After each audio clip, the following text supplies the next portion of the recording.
The ancient Greeks believed there were three things one must do to have truly conquered a people. First, you need to defeat the warriors. Then you must get the people to adopt a foreign religion. And finally, you need to procreate with their women so that the bloodline is ultimately destroyed. Martin Scorsese's latest film, The Killers of the Flower Moon, displays this brutality with an unwavering eye as we witness the death of the Osage people, literally and figuratively in the face of a complete genocide from the American peoples. From its opening scene where religious leaders perform a burial for their culture, through to its innumerable depictions of lost identity, whether an innocuous change in diet which causes health complications, or the loss of traditional attire in favor of Western beauty standards, we see over and over again this destruction. It is a gut punch of a picture that shows how every institution could be leveraged to rape the indigenous people. The medical community poisons instead of heals. The police protect the guilty and assault the innocent. The business community overcharges on mediocre products with separate Osage and white prices. The moonshiners on the edge of town do the dirty work of the purportedly respectable when someone needs to be liquidated. The church preaches love, but the men who quote the Bible the most are the closest to Satan himself. Even the Freemasons had a part to play, as the well-connected aristocracy behind the rapacious operation are protected from justice. This might be a film that proves all the conspiracy tards right. And so this is why I think the film is a lot like Kundun meets Casino. There's no youthful exuberance in the criminality like you had with Goodfellas or The Wolf of Wall Street. There's just a callous desire for more and more money, exclusively for the sake of gaining more money. While there is a beauty in the stalwart spirituality of the Osage, like you had with Silence, the Osage are rather still more like the Tibetans in Kundun, a people ultimately denied justice and access to resources that are rightfully theirs when all is said and done. It is a sad film full of unabashed cruelty. A recurring question which arose as I watched it was, to what degree can someone moralize in an amoral universe? What act can be ignored as natural selection taking place, indistinguishable from a shark eating a fish? And what act must be condemned because some barbarity seems beyond the pale of nature itself? A husband poisons his wife to keep her in perpetual agony, robbing her of vitality, family, and wealth. Is there any other species on Earth that would ever even think of this? The greatest trick the devil ever pulled was convincing the world he didn't exist. Any story which inspires such questions is very powerful in my opinion, and so I do recommend you go and see The Killers of the Flower Moon. The film isn't without its faults though, as Scorsese has the myopic tendency of giving up on a dynamic narrative whenever he engages in a passion project. Look at the runtime for The Last Temptation of Christ and Silence versus Taxi Driver and Raging Bull to get a sense of what I mean. The films of his which we praise highest are often tighter pictures, where he's no doubt killed his darlings on more than one occasion in the editing booth. And so you do notice that the writing does unspool instead of building up towards a large payoff. This culminates in the villains of the story receiving a comeuppance that is rushed and then glossed over in a meta twist during the final few minutes. It's a structure which seems anti-dramatic at times, as though we're watching a dramatized version of a documentary instead of a movie aiming to hit a particular emotional beat, such as we would get in traditional storytelling. Stand by. Scorsese is also working with a religious system that he doesn't really understand, like with his work on Kundun, and so there isn't any real passion for the Osage people's beliefs in the same way that there is when he discusses Catholicism. Alongside this, many characters are one-dimensional, as they merely serve to propel the story along, but then we are expected to care about them when they die. Why would I care if a character dies when I never really got to know them? When Scorsese does focus on something though, we get real gems, as I'll explain shortly. This is still a Martin Scorsese film, and so there's obviously a lot to praise. Even his weaker films are superior to most filmmakers' entire filmography. So let's dive in firstly with a real highlight of the picture, the actors. There's a lot of buzz around Leonardo DiCaprio's performance, and while I'm not sure if it's truly his best work, I can get on board with the idea that it just might be. Ernest Buckhart is a greedy, low-life coward who slowly develops something resembling a soul over the course of the film as the love he has for his wife, Molly Burkhart, played by Lily Gladstone, runs aground against the indomitable will of his uncle, King Hale, played exquisitely by Robert DeNiro. This trio do a fantastic job, and I think each has a particular symbol that they represent. DiCaprio is the weak-willed white man who profits off the pain of others without much introspection. He is conflicted, though, as the death of his spouse creeps closer and closer to reality, and he must question his place in this system. Gladstone is the unwavering strength of the Osage people, who refuses to become a victim even as she suffers immensely, and works in spite of her limitations to help save the Osage. De Niro is the psychopathic evil that knows exactly what he's doing and simply doesn't care so long as he wins in the end. At times I thought of Daniel Plainview from There Will Be Blood, all superficial charm and vaguely buried malice, who approaches life with a singular obsession: money.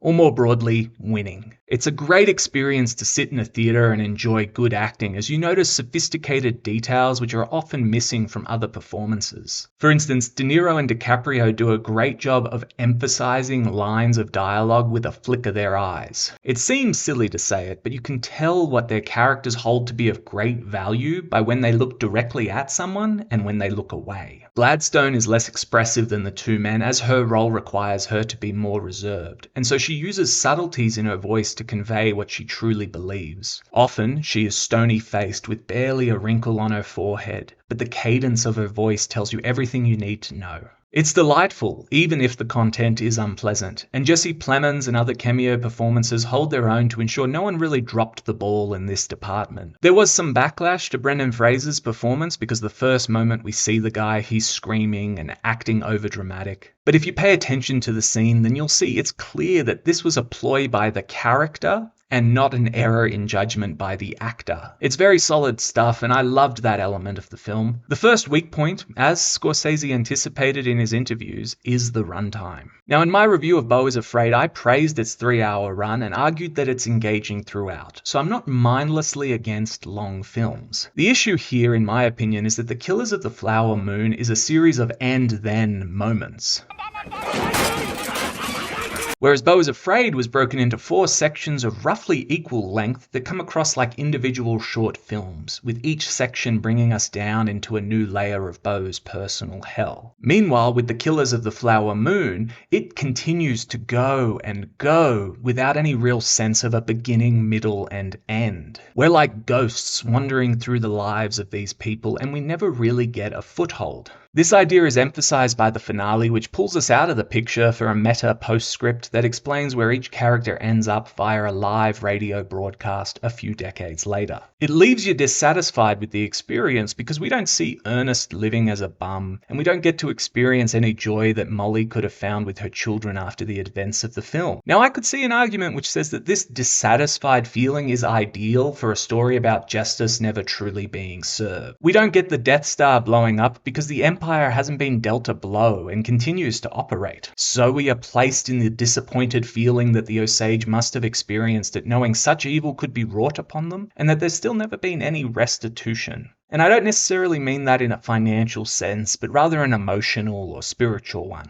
And it must be said, King Hale states this clearly in the 3rd act when he tells Ernest that no one will care in the end. So perhaps it was a deliberate choice to leave you in the Osage's shoes emotionally. No matter how you view the ending, I don't think it's unreasonable to say that the journey towards it could have been tightened up on the page and in the editing room. For instance, on more than one occasion, Ernest Buckhart declares that he loves money. And it's unnecessary because we get the idea the first time he says it. This error occurs over and over throughout the film, with regards to how the Osage see white people or how King Hale views the Osage, and it doesn't add anything of value each time an idea is repeated, unless you're writing with the expectation that the audience won't be paying attention and need this drilled into their heads. Another weak point to the runtime is that the first 20 minutes summarizes the entire film. We get everything condensed down at once, and then we expand it out over the remaining 3 hours without adding adding additional detail. I'll often quote Warren Beatty's remark to the writer John Milius, "You come too often and you come too fast," when describing this type of writing, and it does apply here. Instead of slowly unveiling new facets to the story, everything is dumped on us at once. Tease me a little before you put it in, Marty, please. Right. Another strength alongside the brilliant performances is the gorgeous cinematography from DP Rodrigo Prieto and the luscious set and costume design. $200 million was spent on this film, and while I imagine most of it went into the salaries for DiCaprio, DeNiro and Scorsese, you still can't overlook just how beautiful everything on screen is. A whole town seems to have been erected, or at the very least repurposed for the film, and this helps breathe life into the story. Everything looks good and certainly feels authentic visually, but a real sticking point for me was how the film tacitly portrays the Osage people as moronic. While the guardian system, which displaced the rights of many indigenous people, can explain certain parts of the story, there is also a lot of agency missing from amongst these characters besides Molly. I can't decide if this was done deliberately to highlight how they made the noose for their own neck, or was done by mistake because the writers were so focused on portraying them as innocent babes amongst wolves. The plan to fleece the Osage was so transparent that the federal agents were able to figure it out with great ease. They walked into town and asked a question which has been used for 2,000 years now. Ki bono? And yet the Osage people couldn't see the enemy in their own camp? In one scene, the elders comment that white people can't be trusted. Yet they'll then permit their people, especially those who aren't restricted by guardian laws, to marry white men and include them in their wills, so that once they're dead, these foreigners will receive their wealth. Why would you allow that? Why don't they ever question King Hill when he positions himself to profit from numerous indigenous people, whether dead or alive? Yes, he appears to them as a kind man, but after the first half dozen murders, surely someone would start asking questions of those closest to them. Surely it's not a stretch to expect someone amongst the Osage to say, if we want to preserve our way of life and the wealth we've accrued, then we're going to need to separate from these invaders, by subtle or extreme means. It makes me think that someone should ask the same question in the West today. Another example is when we see the Osage men talking about being warriors, but then we only ever see them as obese and melancholic, without any of the warrior mindset. Where is the dynamic person who stands up amongst the Osage people and determines to stop the killings? The most they do is outsource this job to a white private investigator. That was the plan. Not a great plan. In particular, the Osage men are cucked beyond belief. It's very heartbreaking to watch a man wish a woman he was betrothed to well when finding out she's pregnant with a white man's child. So I appreciate the dramatic quality behind this, but it does seem like a missed opportunity to be so focused on the white people at times. In the same breath, since this is based on real events, I'm forced to consider a harsh question about natural selection. Everyone today stands atop a mountain of bones, regardless of race or gender. And so there's a challenge in the movie that one must ask themselves, are the Osage simply getting what they deserve for being so foolish? No one cares about the genocide of Homo erectus or the Neanderthal because they failed to win Darwin's game. And so too would the Osage have been forgotten were it not for the slave morality Nietzsche spoke about being utilized by a creative team of Catholic and Jewish men who determined to tell this story from the perspective of good and evil. Unfortunately, what they show on screen gives credence to the idea that this is exactly what happens when a people grow weak and permit their own destruction. Hear about slavery for 400 years? For 400 years? That sounds like a choice.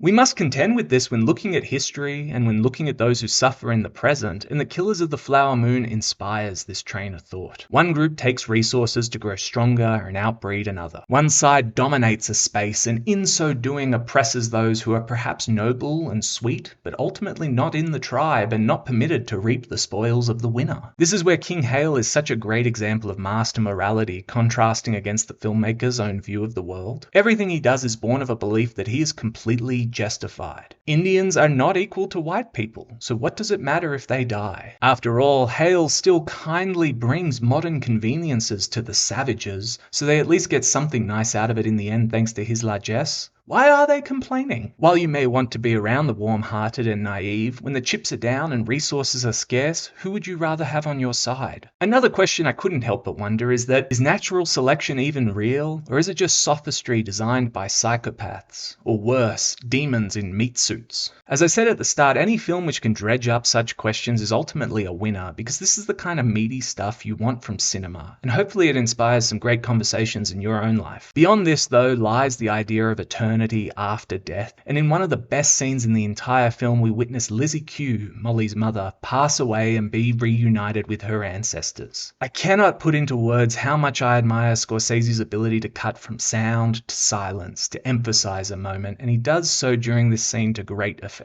Molly grieves her mother's passing, but we've seen the joy and relief on Lizzie's face as she leaves this cruel world to join those who love her most, and so we must wonder if death is merely a great reward for having suffered through life. I was very deeply moved by it, and I'm getting a little teary-eyed just thinking about that scene now, because I think it was perfect. At the same time, Scorsese isn't afraid to make you want to vomit from despair, and he does so with a scene in which Ernest poisons Molly, and this is also one of the best scenes in the film. Only a master like Scorsese could show such light and such darkness in the same film. Only a master like Scorsese would opt for a slower, contemplative pace when he's mostly known for rapid cuts and swift camera moves. He isn't ensnared by the opinions of others and most certainly marches to the beat of his own drum, and this is always worth praising in isolation and because it gives us some great cinema to boot. I could go on, but I don't think it's right to criticize Scorsese for a long film and then turn around and make a long review. So I'll leave it here by saying The Killers of the Flower Moon is an absolute must-watch. I think it will fall into the acquired taste category of Scorsese's filmography though, and can certainly understand why some wouldn't enjoy the experience. Either way, I find it a great joy to know we still have movies like this being made. Thanks for watching, and if you've gotten this far, then it'd be appreciated if you liked and subscribed.